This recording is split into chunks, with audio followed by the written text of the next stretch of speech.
আমরা যেটা কমনলি আমরা যেটা বলার চেষ্টা করেছি সেটা হচ্ছে আমাদের এখানে একটা জেনারেশনাল ট্রমা আমাদের ফেস করতে হয়েছে, যেখানে আমাদের ছাত্ররা মানে রাস্তায় যুদ্ধ করেছে, আমাদের মানে ঢাকার রাস্তা আপনার রক্তে রঞ্জিত হয়ে গিয়েছিল। এমন একটা পরিস্থিতিতে যদি যখন ইউএন হিউম্যান রাইটস কমিশনের পক্ষ থেকে একটা রিপোর্ট দেওয়া হয়েছে, সেই রিপোর্টটার যে কমিশনার যিনি ভলকার টুর্ক উনি কিন্তু বলেছিলেন যে এখানে আসলে একটা সাইকেল অফ রিভেঞ্জ থেকে আসলে বাংলাদেশকে বের হতে হবে এবং আওয়ামী লীগের বিচার হওয়াটা প্রয়োজন। সেজন্য আমরা কম্বাইনলি বলেছি এখানে আসলে জাস্টিস সিস্টেমটা বা এখানে আওয়ামী লীগের ট্রায়ালটা যাতে প্রপারলি হয় সেটার জন্য ইউএন কি কোনোভাবে আমাদেরকে গাইড করতে পারে কিনা বা হেল্প করতে পারে কিনা। আর এটি স্পেসিফিক্যালি আমরা যেটা রেজ করার চেষ্টা করেছি সেটা হচ্ছে ইন্টারন্যাশনাল ক্রাইমস ট্রাইব্যুনালে শেখ হাসিনা এবং তার দোসরদের বিচারের বিষয়টা কোনোভাবে কি এখানে ইন্টারন্যাশনাল ক্রিমিনাল ক্রাইমস ট্রাইব্যুনালে এটা নেওয়া যায় কিনা। আরেকটা যেটা হচ্ছে শেখ হাসিনা এবং তার যে দোসররা তারা কিন্তু দেখা যাচ্ছে ইন্ডিয়ার আশ্রয়ে আছে, আবার ভারতের সাথে বাংলাদেশের যে বর্তমান সম্পর্ক, ভারত কিন্তু বাংলাদেশে প্রত্যেক ইতোমধ্যে 2000-এর উপর মানুষ আমাদের কিন্তু বর্ডার কিলিংয়ে মারা গেছে। আমরা এই বর্ডার কিলিং বন্ধ করার জন্য ছাত্রদের পক্ষ থেকে আমরা বলেছি। আবার সাইমা ওয়াজিদ পুতুল যিনি হচ্ছে WHO-র বর্তমানে হচ্ছে সাউথ ইস্ট এশিয়ান রিজিয়নের হেড হিসেবে আছেন, আমরা বলেছি যে সাইমা ওয়াজিদ পুতুলের যে অ্যাপয়েন্টমেন্টটা সেটা হচ্ছে সাবেক প্রধানমন্ত্রী শেখ হাসিনা উনি ফ্যাব্রিকেট করে তাকে ওইখানে ওই পদে হচ্ছে তিনি নিযুক্ত করার পিছনে করেছিলেন। এবং আমরা যেটা রেজ করার চেষ্টা করেছি এখানে তাসিম জারা আপু ছিলেন, আমিও বলেছি যে এখানে যে কোনোভাবেই হোক এই সাইমা ওয়াজিদ পুতুলের যে অ্যাপয়েন্টমেন্টটা সেটাকে রিভিউ করে দেখার সুযোগ আছে কিনা। আরেকটা থার্ড বিষয় যেটা আমরা বলেছি সেটা হচ্ছে সোশ্যাল মিডিয়ায় যে ভয়াবহ পরিমাণে ফেক নিউজ, মিস ইনফরমেশন এবং বুলিংয়ের শিকার হতে হচ্ছে এই বিষয়গুলো নিয়ে, যে শেখ হাসিনা নানানভাবে শেখ হাসিনা এবং তার দোসররা এখনো পর্যন্ত অনলাইনে একটা মিস ইনফরমেশন ছড়িয়ে যাচ্ছে যে আমরা আসলে এখানে একটা মব ভায়োলেন্স হয়েছিল এবং আমরা শুধুমাত্র এখানে একটা মব জাস্টিস করে এখানে হচ্ছে শেখ হাসিনাকে দেশ থেকে তাড়িয়ে দিয়েছি। হ্যাঁ, এবং আমাকে অনলাইন স্পিয়ারে টুইটারে বলি নানানভাবে কিন্তু আমাদেরকে টেরোরিস্ট হিসেবে আখ্যা দেওয়ার চেষ্টা করা হচ্ছে। আমরা আন্তোনিও গুতেরেসের কাছে ছাত্রদের পক্ষ থেকে এটা বলেছি যে এখানে যে সোশ্যাল মিডিয়ায় একটা সিরিয়াস বুলিং, সিরিয়াস হ্যারাসমেন্ট এবং মিস ইনফরমেশন স্প্রেড করা হচ্ছে, ইউএন এটা তো সারা পৃথিবীর একটা বাস্তবতা। দেখা যাচ্ছে যখন মিয়ানমারে আপনার রোহিঙ্গাদের উপর গণহত্যা চালানো হয়েছিল তখনও কিন্তু মিয়ানমারের যে মিলিটারি এজেন্সি তাদের পক্ষ থেকে একটা serious fake news, miss information আসলে সোশ্যাল মিডিয়ায় সার্কুলেট করা হয়, যার ফলশ্রুতিতে রোহিঙ্গা জেনোসাইডটা কিন্তু তারা ফ্যাসিলিটেট করে। আমরা কিন্তু আমাদের ছাত্র থেকে এটাই বলেছি যে মিস ইনফরমেশন যদি আমরা বন্ধ করতে না পারি তাহলে এটা অনেক বড় একটা সোশ্যাল ইম্প্যাক্ট থাকবে।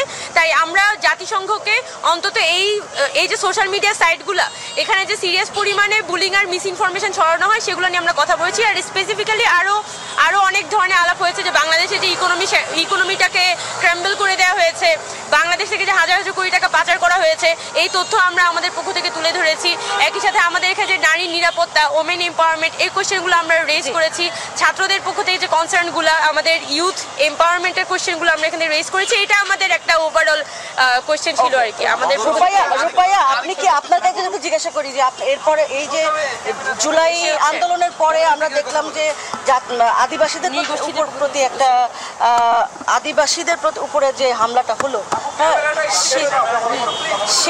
সেই হামলাটাও কি আপনারা তুলে ধরেছেন কিনা? সেই কনসার্নগুলো আমরা উল্লেখ করেছি। আমরা অ্যান্টনি গুতেরেস স্যারের কাছে এই সব কিছু আমরা মানে বর্তমানে আমাদের সাথে যা যা ঘটছে বাংলাদেশে, এক্সট্রিমিস্টদের যেভাবে মানে উত্থান, পাশাপাশি হলো যে অনলাইনে যেভাবে আমাদের সাইবার বুলিং শো, এছাড়া আমরা যারা আদিবাসীরা আছি আমাদের নিরাপত্তার বিষয়টা নিয়েও আমরা কথা বলেছি। এবং আমি যেটা আরও উল্লেখ করেছি সেটা হলো যে আমি ওনার কাছে একটা অনুরোধ করেছিলাম, সেটা হলো যে আমাদের যে বন্ধ আছে আগামীতে, আমরা যেটাকে বৈশাখী বলি পুরো বাংলাদেশে, তো বৈশাখী সংক্রান্ত বিষয়ে যে ছুটি প্রদানের বিষয়ে ইন্টারিম গভর্নমেন্টকে যদি উনি এনকারেজ করে সেই ছুটিটা বাস্তবায়নের ক্ষেত্রে, যেটা আমরা তত্ত্বাবধায়ক মানে অন্তর্বর্তীকালীন সরকারের কাছে অনুরোধ করেছি। তো এই বিষয়গুলো আমি আমার পক্ষ থেকে তুলেছি। এছাড়া আরও তাসিম জারা আপু, মামা আপু, আরও যারা ছিলেন ওখানে, আকিব ভাই, সকলে আমরা এই যে আমাদের আওয়ামী লীগ সরকারের সময়ে যে ধরনের ঘটনাগুলো ঘটেছে, এই যে 15 বছর যাবৎ আমরা যে ধরনের মানে যে ধরনের মানে ঘটনাগুলো ফেস করেছি এবং এখনো যেগুলো ফেস করছি সেই সব কিছুই আমরা আসলে তুলে ধরার অনেক চেষ্টা করছি মুখোমুখি। জনাব উমামা, আমি জানতে চাই, আপনারা তো অনেকগুলো দাবি করেছেন বা আপনারা তুলে ধরেছেন, মহাসচিব আপনি কি বলেছেন?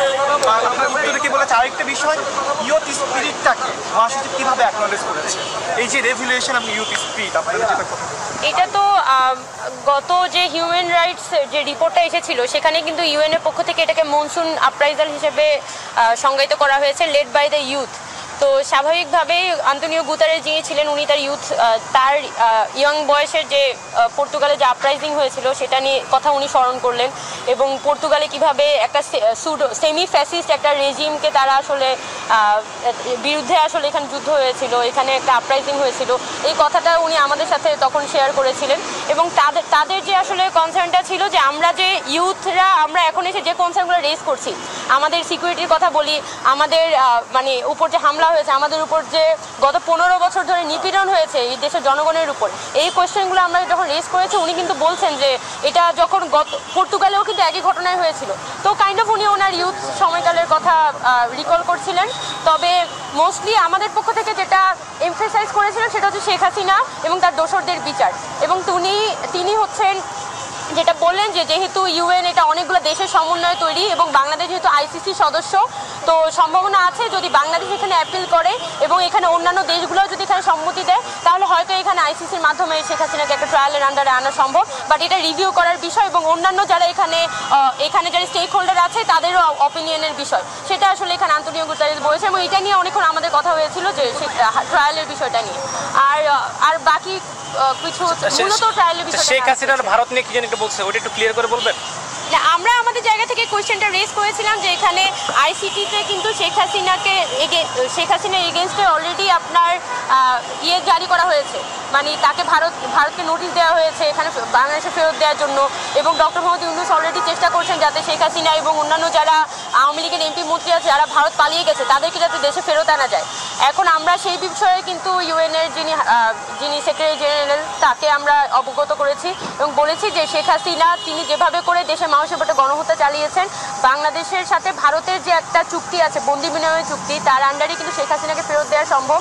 এখন ইউএনের যিনি সেক্রেটারি জেনারেল বা ইউএনের কি এই জায়গায় কোনো ভূমিকা পালন করা সম্ভব কিনা, যদিও তিনি এখানে বলেছেন যে এটা আসলে দুইটা দেশের একটা দ্বিপাক্ষিক আলোচনার প্রসঙ্গ।